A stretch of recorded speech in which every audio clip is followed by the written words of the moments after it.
Hello, everyone. I think we got everybody in all at once. So good afternoon, everyone, and thank you for joining us. We'll jump right in. For those of you that are returning and joined us for our last Lunch and Learn, welcome back. It was a little Delaware Public Archives 101. If you're interested in that conversation but you missed it, I'm going to pull up the chat here and stick the link in the chat. And then this presentation will also be recorded and be available. Both on YouTube and in the Teams registration area. So today, Lindsay and I are going to talk about the Delaware Public Archives portal. Lindsay Townsend is the Record Services Supervisor at the Delaware Public Archives, where she oversees a team of 8 people who arrange, describe, and preserve the state's permanent records. While new to her current role, Lindsay has been employed with the archive since 2022. She has a particular interest in 19th and 20th century photographs and has, in turn, become our resident photograph archivist. In addition to Lindsay, you'll hear a bit from me. My name's Megan Peterman, and I'm the Acting Director and State Archivist here at the Delaware Public Archives, where I've worked for just over 10 years. I lead efforts to preserve and provide access to Delaware's historical records, curate engaging exhibits, and support researchers in exploring the state's rich heritage.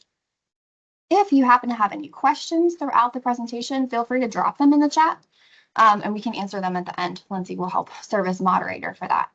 But before we dive into the slideshow, I wanted to take a moment to share with you all how we got here, because this really marks a major milestone for the Delaware Public Archives. This project is a major step forward in making the archives collections easier to find and explore. Work on this effort began back in 2019 when staff started searching for a new content management system, and after careful evaluation, we selected Lucidia's Archivera in 2021. By September of 2022, we went live internally and began refining the system and importing the data. And since then, staff have added 975 datasets, nearly 6,000 series descriptions, and thousands of box locations. And so today, the Delaware Public Archives portal that we're going to share with you provides access to more than 2 million record descriptions, which was over 3 times what was previously available online on our website. Before the system, information was spread across hundreds of spreadsheets and databases, and only a small portion was visible to the public. Now everything is in one searchable web-based system, making it easier than ever for researchers and the public to discover Delaware's history. And now I'll hand it off to Lindsay to explain a few of the portal's capabilities. So this is the portal's homepage that you can see on our screen. This is how it will look if you click on the link to Archivera from our website. And now we're going to talk about a few ways that you can search for records in the portal. So for the first option is to use the basic search feature, which is available on this homepage. This is a good option if you aren't sure where to begin with your research, or if you would like to search very broadly across all of our records. To do a basic search, you can type keywords into the search toolbar visible in the middle of the page. You can type in names, places, types of records, or subjects, and Archivera will search broadly across multiple fields like title, description, and collection names for the terms you enter. You can enter specific phrases in quotes and multiple keywords by placing them in quotes and using connector phrases like and or in all caps. I have searched for the term bakery, and this is the results list that is generated after the basic search. You can see the total number of records found, the titles of the records, and the collections that they are from. This list can be sorted by clicking on the headers along the top of the list.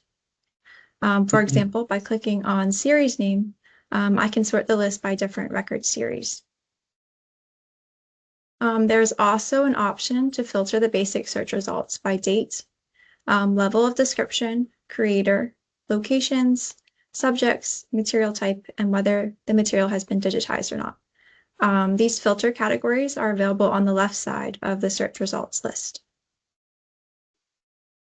So for example, I have filtered our bakery search results by material type to select only photographs, and this is the resulting list. We now only have 20 records instead of 81.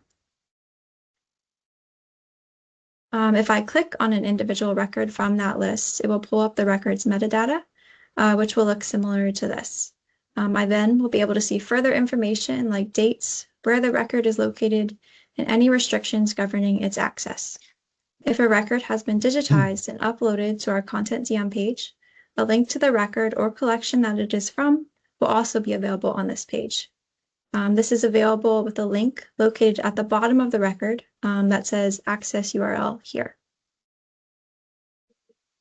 A second search option is to use the advanced search, which can be accessed by clicking the advanced search tab at the top of the page.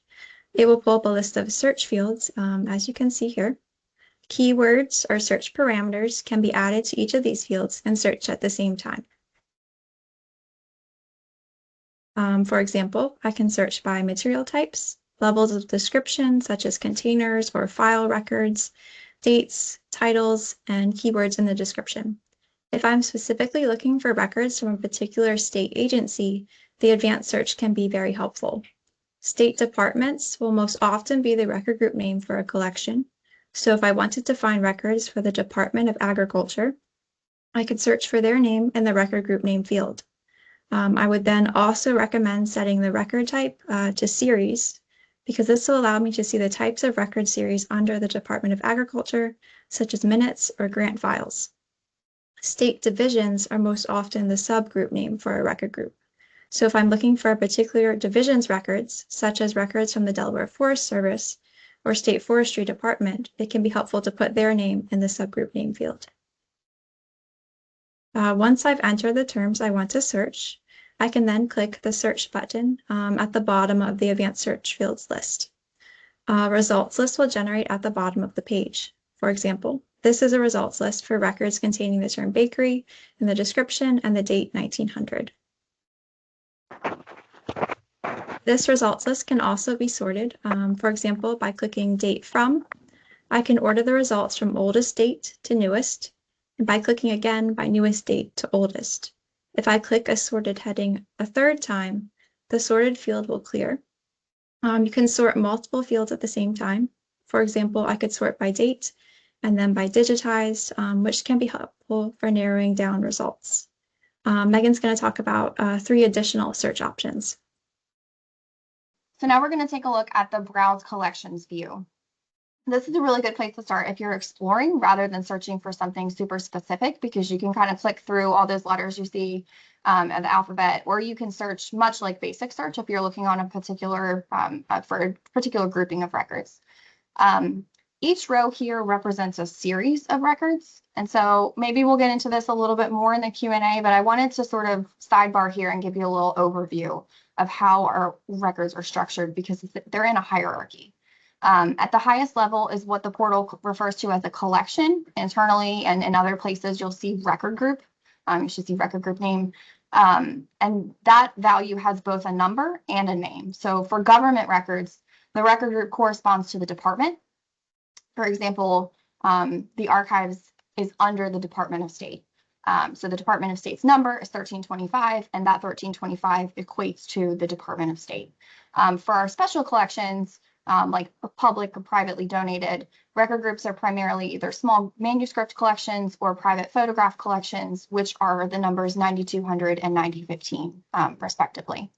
And then you're sort of going down the ladder. So the next level down is a subgroup, or in the portal, it's referred to as a sub-collection as a record type. This also has a number and a name. Every one of the hierarchy has a number and a corresponding name. For government agencies, that's the division. So in this same instance, the Delaware Public Archives is the division of the Department of State. So our number set this far is 1325-003. Archives is 3. In special collections, the subgroup is usually the donor or the family name, and that value usually incorporates the first letter of the surname. So if the Brown family donated, it would be B and then a number. The next rundown is the series, which is what you're seeing here. Most often the series name indicates the type of records, minutes, assessment records, case files, photographs, and so on. And there's also a 3-digit number at this level, which often starts at 1 and works up, depending on how many different components of that collection are there. There's also a sub-series level. Sometimes the series is too large or complex and needs to be broken down even further. But that is the basic structure of how our records and most archival institutions' records are organized. So back to Browse Collections, clicking into any one of these rows will give you an overview of the series or the sub-series. to help you determine whether or not you're interested in exploring further into that collection. After that, we have Browse Creators. The Browse Creators tab focuses on the creator or the donor of the records in our holdings. So if you happen to know a specific donor name, or you wanted to see what we have from, say, the Department of Education or the Delaware Public Archives, this is a helpful tab. And then finally, we have a Browse Subjects tab, which lets users explore by topic. So subjects are assigned during cataloging by our staff, so that someone interested in agriculture or landscape, nature, politics, etc., could start there instead of with the basic search option. And that really wraps up my portion of the walkthrough. We are very excited to see how this new system transforms the way that people interact with the archives, and we're thrilled about the additional access that it's providing.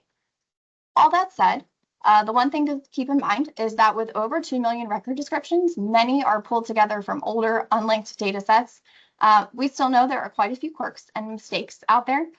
We are constantly working to clean things up and then fill in the gaps where descriptions are minimal or things are simply mismarked. So if you spot something that looks off, don't worry, you're probably not imagining it, but just let us know. Now I will drop a couple additional links in the chat. This web page is one that's on our website. And we built it when we started releasing Archivera to the public for view as we were building up our data inside of it. And so it sort of provides an overview of what the portal is. It has a really helpful YouTube video as a kind of crash course in how to use it.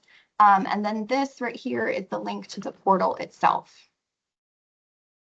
And on that Search Our Collections page, there is also a form at the very bottom of it. So if you're seeing any of those concerns or issues that I mentioned, where maybe something's marked digitized and you know it, marked digitized and you know it's not, or vice versa, or it should be cataloged as something different, you can go ahead and submit that in the chat. So now we are hoping that there would be some questions. I have a couple that I can kick off, but if anybody has any questions, that really concludes our portion of the presentation. And if anybody's questions would be helpful for me to walk through in Archivera, I can totally share my screen and do it live. Do this. So one of the common questions that we've gotten is how to sort of request things that you'll find in Archivera. And so I'm going to go ahead and use the bakery example as my option.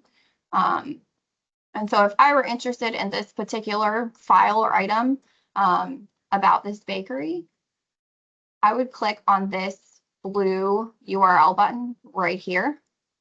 And so what that does is it creates a unique URL specifically to that record, because if you shared this one with our staff, this is going to just take them to the homepage of the portal. But if you shared this one, this is very specific to that individual record that you found and that you're interested in. And if you drop that URL in an email to us at archives.delaware.gov, we can easily get you, the scanned copy or the paper copy or chat about you coming in to review it. But this URL button is really the easiest way to get to the specific thing that you found in the portal. We have one question. Okay. Can you access property and owners for Sussex County, Delaware, for example? Yeah, so that one is a pretty broad question. I don't know if you know the specific property owners' names that you're interested in, but somebody from the research room could absolutely help you out with that.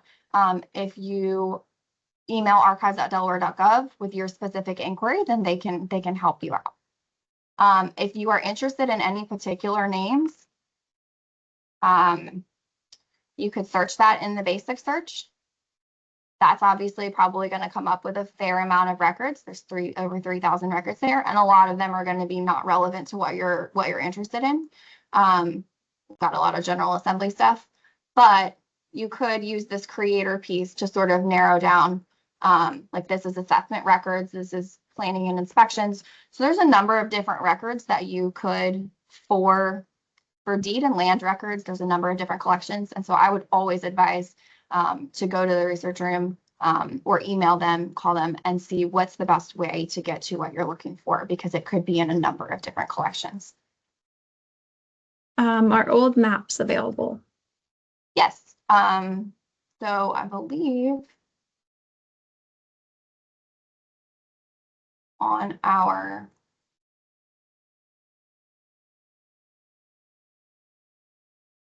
well, instead of scrolling through to try to find this, so for those of you that are familiar with our website and the way that we used to share information in the past via Collections Gateway and the online guide to collections, this featured collections section here essentially mirrors what was on Collection Gateway. So all of the collections represented there are here as well. I believe Maps is in this, but you could absolutely search for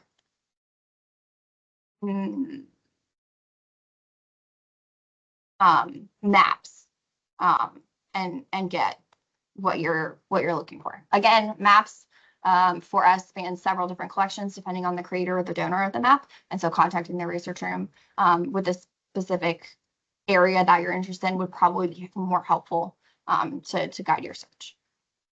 If a record, sorry. If a record is not available digitally, what information is needed to make an appointment to visit? So the URL, if you found something specific or even a specific box that you're interested in, using that blue URL that I shared, let's see if I can get to something really quick. Clicking here and then clicking that URL that gives you that specific record. And this works for whether or not you're interested in a series and you just have questions about what's going on in that series or a specific box that you're interested in. Sharing that with the research room is what would help the best to get you specific to what you're interested in for your visit.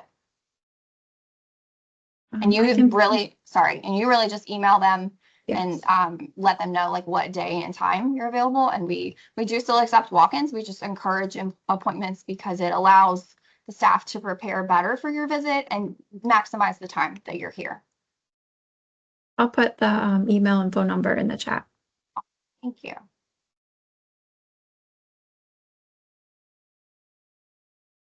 One of the things I talked about a little bit ago was the sort of hierarchical collection or hierarchical structure that we have going on. And some of that, the reason that the collection is not written as record group is some of that was out of the box with the way Archivera was set up. So unfortunately, this is one of the very few things that we're not able to customize. But this collection allows me to look at the record group level. And then I happen to know that the Delaware Public Archives is at the subgroup level. And then if I were interested in state reports, I know that's at the series level. And so that sort of gives me an overview of what is in the collection completely. And then I can use that information if I'm curious about state reports that talk about education. I can take all that information and look within that collection just by typing the keyword that I'm interested in, sorry, not the series, at a deeper level by the file item level collection. And so the only two other levels I didn't go over in the presentation itself, after you've gotten through the record group, subgroup, series, and subseries, then we have a box level. And then within those boxes, at some points, we have actually cataloged out each of the files, or in some cases, items specifically. And so that's what this file item designation is for. And that's how you would look within a collection, which is why the browse collections feature is really helpful to kind of start there and figure out what series you want to look into, grab all those numbers, and then dig by looking for your keyword.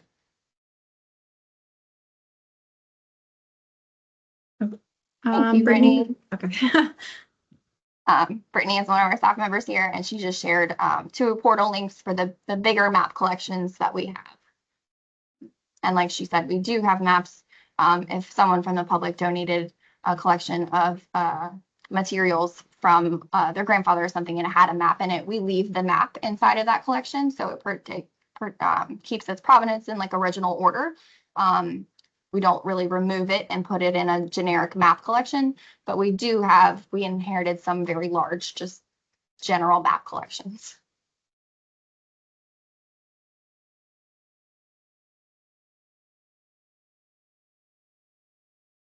Thank you again for that, Brittany.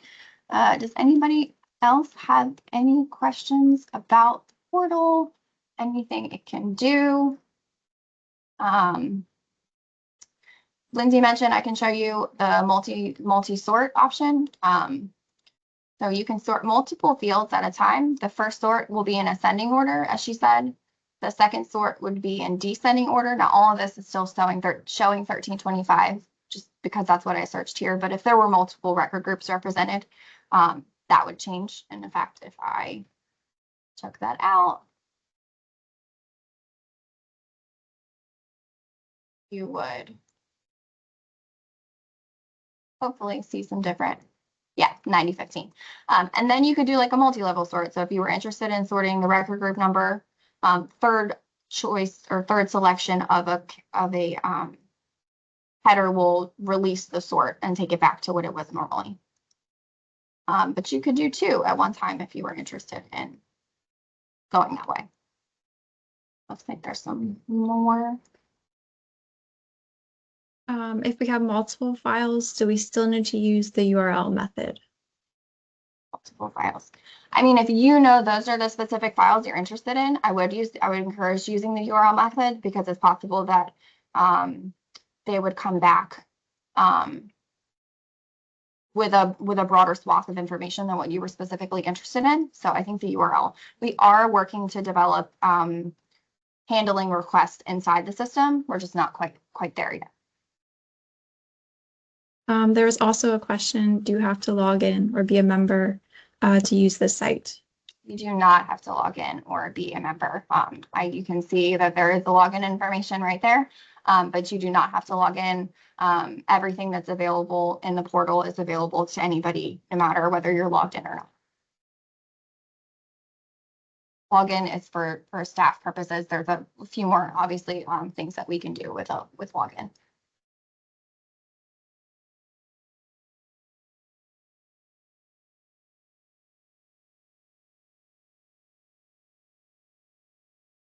Any other questions? Give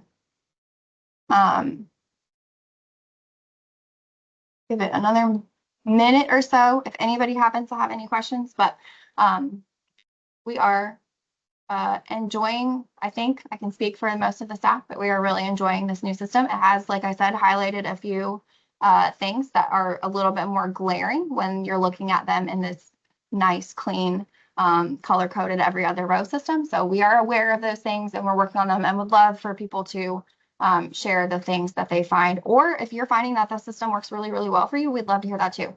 We'll always take positive feedback. So emailing archives@delaware.gov about how this has improved your research, or suggestions about ways that you think that maybe something could be adjusted to improve. That would be wonderful to hear. So I think that'll do it for us. I don't see any other questions in the chat or in the Q&A. There is a feedback form, so I can actually get there. I mentioned it, but I'll show it to you here. So on the search our collections page, that's what it looks like. This links directly to the portal, this image, and it has just a general overview. And we absolutely can do another lunch and learn about Content DM, and we have other of our digital materials available through Content DM, through YouTube, through Flickr even. So we can absolutely do something like that. This is specifically about records descriptions. So it's not necessarily giving you, in some cases, there will be the link to the digital record. In many cases, it will just be the description, and you'll sort of be requesting to see the physical or get a scan of the material. But it has a little overview here. This used to say, 970 or 982 rather databases, and now we're at 0. Everything is in, so we're really excited about that progress. And then here's that little YouTube video that is a pretty helpful overview and walks you through various aspects of the portal. And then there's additional notes, and then there is the portal feedback form. So this will come to us, and we will address it as able and make it even better than what it is now. Nobody has any other questions. Thank you guys so much for joining us. We really appreciate you taking your time to spend with us. And it looks like there's a couple more, but yeah, thank you for mentioning the recording. The recording will be available In the registration link, I believe that you got like all of the registrants will be notified that there's a recording, but this will also be available on YouTube to anybody. So, and we'll do that within the next couple of days. So thank you guys so much. Thank you. Hope you'll join us for the next one, to be determined on what that is, but keep a lookout in your emails. Thank you so much.